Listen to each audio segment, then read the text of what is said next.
हे hello everyone, स्वागत है आप सबका स्टडी गेम कैंपस में। तो चलिए आज प्रैक्टिस कर लेते हैं वन वर्ड सब्स्टिट्यूशंस की।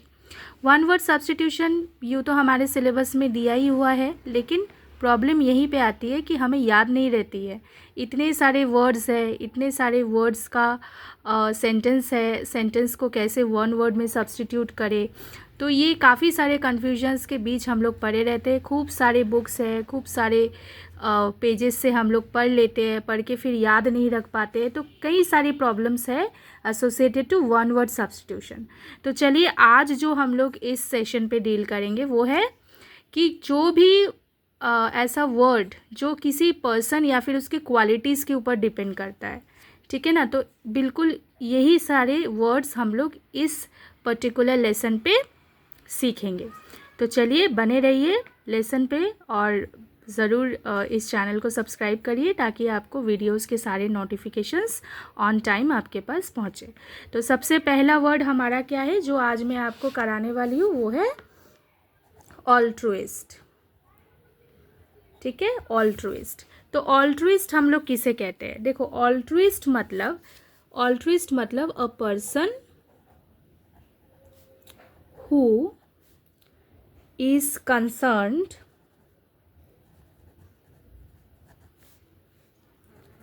with the welfare of others। ये है अनेक शब्द, इसका एक वर्ड क्या है? ऑल्ट्रुइस्ट। कितना आसान है लिखना, कितना आसान है बोलना, पर उतना ही डिफ़िकल्ट है याद रखना। तो कैसे हम लोग ऑल्ट्रुइस्ट का याद रखेंगे? तो सोचिए, एग्जाम्पल्स ढूंढिए। आपके आसपास कोई व्यक्ति है जो हमेशा दूसरों के अच्छे के बारे में सोचते हैं या फिर दूसरे के लिए अच्छा करते हैं, वेलफेयर मतलब वेलफेयर एक्टिविटीज़ वो करते हैं, तो उसे हम लोग ऑल्ट्रुइस्ट कहते हैं। ठीक है, अब देखो ऑल्ट्रुइस्ट जो होते हैं तो उनसे और कई सारे वर्ड्स रिलेटेड है। ठीक है ना, पहला वर्ड हम लोग क्या बोल सकते हैं? पहला वर्ड हम लोग बोल सकते हैं डोनर। ठीक है, मतलब वो देखो जो ऑल्ट्रुइस्ट होगा, दूसरे के वेलफेयर के बारे में सोचेगा। काफ़ी टाइम आपने सुना होगा कि किसी फलाने आदमी ने अपना पूरा प्रॉपर्टी ऑर्फन बच्चों के लिए दान कर दिया। ठीक है ना, तो वो डोनर हो गया। तो देखो वो ऑल्ट्रुइस्ट तो होगा ही डेफिनेटली, तभी तो वो वेलफेयर के बारे में सोचा, तभी तो वो डोनेट किया, है ना। तो ऑल्ट्रुइस्ट से रिलेटेड वर्ड डोनर हो गया। अब अगर डोनर है तो वो एक गिवर भी है, मतलब वो दे रहा है तो वो एक गिवर भी है। ठीक है, वो मैनकाइंड के लिए अच्छा सोच रहा है तो वो फिलैंथ्रोपिस्ट भी है। तो वो क्या है? फिलैंथ्रोपिस्ट भी है। One who thinks for Mankind, for the welfare of Mankind, उसे हम लोग फिलैंथ्रोपिस्ट कहते हैं। ठीक है ना, फिर वो क्या है? देखो, फिर वो सेवियर भी है। वन हु सेव्स और प्रोटेक्ट, वन हु सेव्स और प्रोटेक्ट, मतलब जो किसी को सेव करते हैं या फिर प्रोटेक्ट करते हैं उन्हें हम लोग सेवियर कहते हैं। तो ये जो सारे वर्ड्स हैं ना, ये ऑल्ट्रुइस्ट के साथ जाते हैं। ठीक है ना, तो ऑल्ट्रुइस्ट इज अ पर्सन एक ऐसा व्यक्ति who is concerned with the welfare of others. तो हमें क्या वर्ड याद रखना है ऑल्ट्रुइस्ट के साथ? व्यक्ति परवाह करते हैं दूसरों की। ठीक है, इतना याद रखो, ऑल्ट्रुइस्ट कभी नहीं भूलोगे। ठीक है ना। चलो अब दूसरा वर्ड हमारा क्या है? हमारा दूसरा वर्ड है, देखो और एक वर्ड देती हूँ आप लोगों को, सेडिस्ट। पता है सेडिस्ट किसे कहते हैं? देखो ये भी ह्यूमन नेचर, ह्यूमन सोच विचार इसके साथ रिलेटेड है। देखना आप लोग आसपास के कई सारे लोग होंगे, आप देखते होंगे कि जिन्हें दूसरे को तकलीफ देके खुद को मज़ा आता है। सेडिस्ट किसे कहते हैं? एक ऐसा व्यक्ति जो किसी और को तकलीफ देते हैं और फिर जब वो दूसरा व्यक्ति तकलीफ को भोगता है उसे देख के वो खुश होता है बड़ा, तो उसे हम लोग सेडिस्ट कहते हैं। बहुत बहुत ईजी तरीके से मैंने आपको सेडिस्ट का मतलब समझाया, आई होप आप कभी नहीं भूलोगे। ठीक है ना, तो सेडिस्ट किसे कहते हैं? A person enjoys by giving pain to others, by giving pain to others, इसे हम लोग सैडिस्ट कहते हैं। ठीक है ना। तो सैडिस्ट इज़ अ पर्सन, एक ऐसा व्यक्ति जो एंजॉय करता है क्या दे के, पेन, तकलीफ़, टू अदर्स, मतलब किसी और व्यक्ति को तकलीफ़ दे के फिर वो खुशी भोगता है, उसे हम लोग सैडिस्ट बोलते हैं। तो ये क्या हो गया, ये एक नेगेटिव साइकोलॉजी है। ठीक है ना, ये एक नेगेटिव साइकोलॉजी हो गया। ठीक है ना, मतलब एक ऐसा व्यक्ति जिसका सोच देखो कैसा है, वो किसी और को तकलीफ़ दे के खुद खुशी भोगता है, उसे हम लोग सैडिस्ट बोलते हैं। ठीक है, चलो आप सैडिस्ट कभी नहीं भूलोगे आप। ठीक है ना। अब देखो सैडिस्ट के साथ कुछ वर्ड्स है जो हम लोग एसोसिएट कर सकते हैं, जैसे देखो रूथलेस, ठीक है, सैवेज, ओके, ब्रूटल, ये सारे वर्ड्स से, अच्छा चलो क्रूएल भी आता है। ठीक है ना, ये सारे क्वालिटीज़ होते हैं सैडिस्ट के, ये सारे क्वालिटीज़ होते हैं, जो सैडिस्ट होता है ना उस पे ये सारे क्वालिटीज़ होते हैं। ठीक है, तो ये बन गया सैडिस्ट। अब नेक्स्ट क्वेश्चन देखो, अब नेक्स्ट क्या है देखो, नेक्स्ट में पहले मैं एक लाइन ही दे देती हूँ, a pleasure Sikar, a pleasure Sikar मतलब जो प्लेजर ढूंढता है। ठीक है ना, मतलब किसी के जीवन का एक ही उद्देश्य है, प्लेजर, तो उसे हम लोग क्या कहते हैं, उसे हम लोग एक वर्ड में, एक अर्थी शब्द उसका है हेडोनिस्ट। क्या है, hedonist. So hedonist is a person who is a pleasure Sikar. Seek मतलब देखो, सीक का क्या मतलब है, सीक मतलब ढूंढना, टू फाइंड, ठीक है, ढूंढना, तो उसे हम लोग हेडोनिस्ट कहते हैं। अब देखो ये प्लेजर तो बहुत तरीके का लाइफ में होता है ना, आनंद, सुख, सुख बहुत टाइप का, मतलब सुख भोगना बहुत टाइप का होता है, तो वो सब कुछ मतलब वही उसके जीवन का मतलब एक प्राइम ऑब्जेक्टिव है, मोटिव है, मतलब वो हमेशा, ऐसा व्यक्ति हमेशा सोचता है कि लाइफ में सिर्फ प्लेजर, आनंद, यही सब लेना है मुझे, कैसे भी लेना है, तो उसे हम लोग हेडोनिस्ट कहते हैं, हेडोनिस्ट कहते हैं। ठीक है, चलो अब नेक्स्ट क्या करेंगे हम लोग, नेक्स्ट करते हैं a person who does not enjoy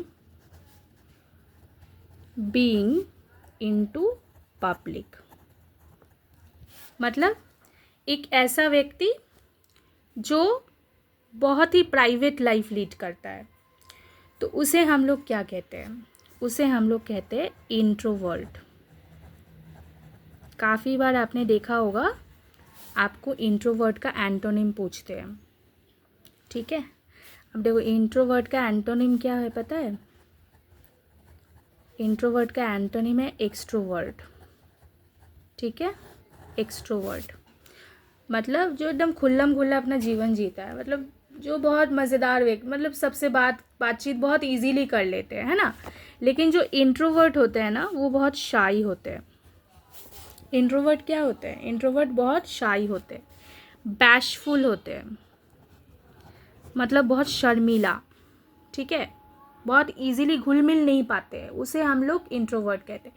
मतलब आपने देखा होगा आपके किसी कज़न ब्रदर को, सिस्टर को, भाई बहन को देखा होगा जो एकदम चुप्पा रहता है, एकदम चुपचाप, किसी से घुल मिल नहीं सकता है, या फिर बहुत इजीली अपनी दिल की बात नहीं कह पाता है, किसी और को विश्वास नहीं कर पाता है, मतलब ऐसे क्वालिटीज़ जिसमें होते हैं ना, मतलब जो आप पब्लिकली खुद को नहीं ढाल पाते, तो उसे हम लोग इंट्रोवर्ट कहते हैं। ठीक है, तो ये भी एक वन वर्ड सब्स्टिट्यूशन आता है। अच्छा चलो अभी हम लोग क्या करेंगे, अभी हम लोग और एक देख लेते हैं, a person who has excessive मतलब बहुत, ठीक है, इंटरेस्ट और एडमिरेशन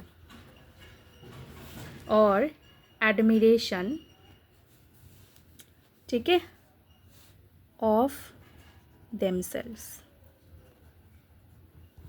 मतलब बहुत खुद पे बहुत एडमिरेशन, प्रशंसा तो मतलब इतना खुद का कि कोई सोच ही नहीं सकता। मतलब कोई उसका प्रशंसा करे ना करे, वो खुद ही अपने आप में सोचे जा रहा है कि खुद पे उसको इतना इंटरेस्ट है कि उसको किसी और पे इंटरेस्ट होने की दरकार ही नहीं है। ठीक है ना। तो ये कभी कभी ना बहुत नेगेटिव हो जाता है। ठीक है, जब खुद से आप बहुत ज़्यादा प्यार करने लगते हो, मतलब एक सेल्फ लविंग एटीट्यूड होता है, तो उन्हें हम लोग नार्सिसिस्ट कहते हैं। क्या कहते हैं? नार्सिसिस्ट कहते हैं। A highly self loving person, तो उसे हम लोग नार्सिसिस्ट कहते हैं। मतलब इतना खुद से प्यार, इतना खुद से प्यार कि मतलब कुछ और सोचे ही ना। ठीक है ना। मतलब वो एकदम ओवरली कंसर्न्ड है, मतलब overly concerned of own desires. ठीक है, तो उसे हम लोग नार्सिसिस्ट कहते हैं। ओके, चलो अभी आपको एक वर्ड में लिख के दिखाती हूँ। ये क्या है पता है? क्लेप्टोमेनियक नहीं है, ये लेप्टोमेनियक है। इसका मतलब क्या है? A person who has a compulsive desire to steal. Steal का मतलब क्या है? ये देखो, स्टील का स्पेलिंग देख लो, ये स्टील नहीं है। ठीक है, तो इस स्टील का मतलब क्या है? चोरी करना। मतलब देखो, लेप्टोमेनियक पता है एक टाइप का मतलब सोच होता है, मतलब उसको कोई आर्थिक ज़रूरत नहीं है चोरी करने की। ठीक है ना, फिर भी वो चोरी कर रहा है, उसको मज़ा आता है चोरी करके, तो उसे हम लोग लेप्टोमेनियक टेंडेंसी कहते हैं। ठीक है, मतलब देखो, चोरी तो क्या होता है? आर्थिक, मतलब जो इकोनॉमिक गेन हो उसके लिए कोई चोरी कर रहा है। ठीक है ना, एक मोटिव होता है इकोनॉमिक गेन करने के लिए। लेकिन जब मोटिव इकोनॉमिक गेन ना हो तो वो लेप्टोमेनियक होता है। मतलब स्टील हो रहा है but no motive of economic gain, तो उसे हम लोग लेप्टोमेनियक कहते हैं। ठीक है, अच्छा चलो, अब last but not the list और एक वर्ड कराती हूँ, आगे और जारी रहेगा। आर्बिट्रेटर। आर्बिट्रेटर हम लोग किसे कहते हैं? ये तो एक वर्ड मैंने बता दिया, अब ये कैसे आ सकता है? A person appointed by two parties to resolve disputes, तो उसे हम लोग आर्बिट्रेटर कहते हैं। या फिर कोई दूसरा बंदा किसी को अपॉइंट करे, दोनों में झमेला हो रहा है उस डिस्प्यूट को सॉल्व करने के लिए, तो उसे हम लोग आर्बिट्रेटर कहते हैं। ठीक है ना। तो आर्बिट्रेटर एक नेगोशिएटर भी होता है। ठीक है, जो नेगोशिएट करता है। एक मीडिएटर भी होता है जो मीडिएट करता है।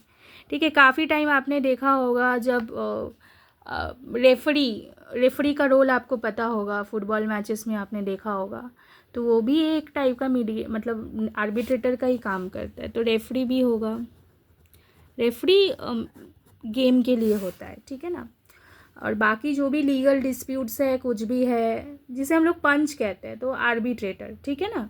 तो आर्बिट्रेटर भी आप कभी नहीं भूलोगे कि कैसे याद रखोगे, एक ऐसा बंदा जो लोगों के डिस्प्यूट्स को सॉल्व करते हो, तो उसे हम लोग आर्बिट्रेटर कहते हैं।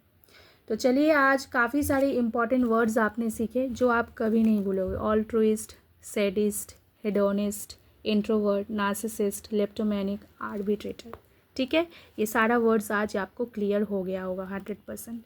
तो चलिए, चैनल को ज़रूर सब्सक्राइब करिएगा ताकि नोटिफिकेशंस आपके पास पहुँचे। कंटेंट अगर थोड़ा भी आपको अच्छा लगा है तो लाइक ज़रूर कीजिए। कुछ नया टॉपिक चाहिए आपको जिसमें लेसन्स चाहिए तो ज़रूर कमेंट सेक्शन में कमेंट करिए। Thank you, take care.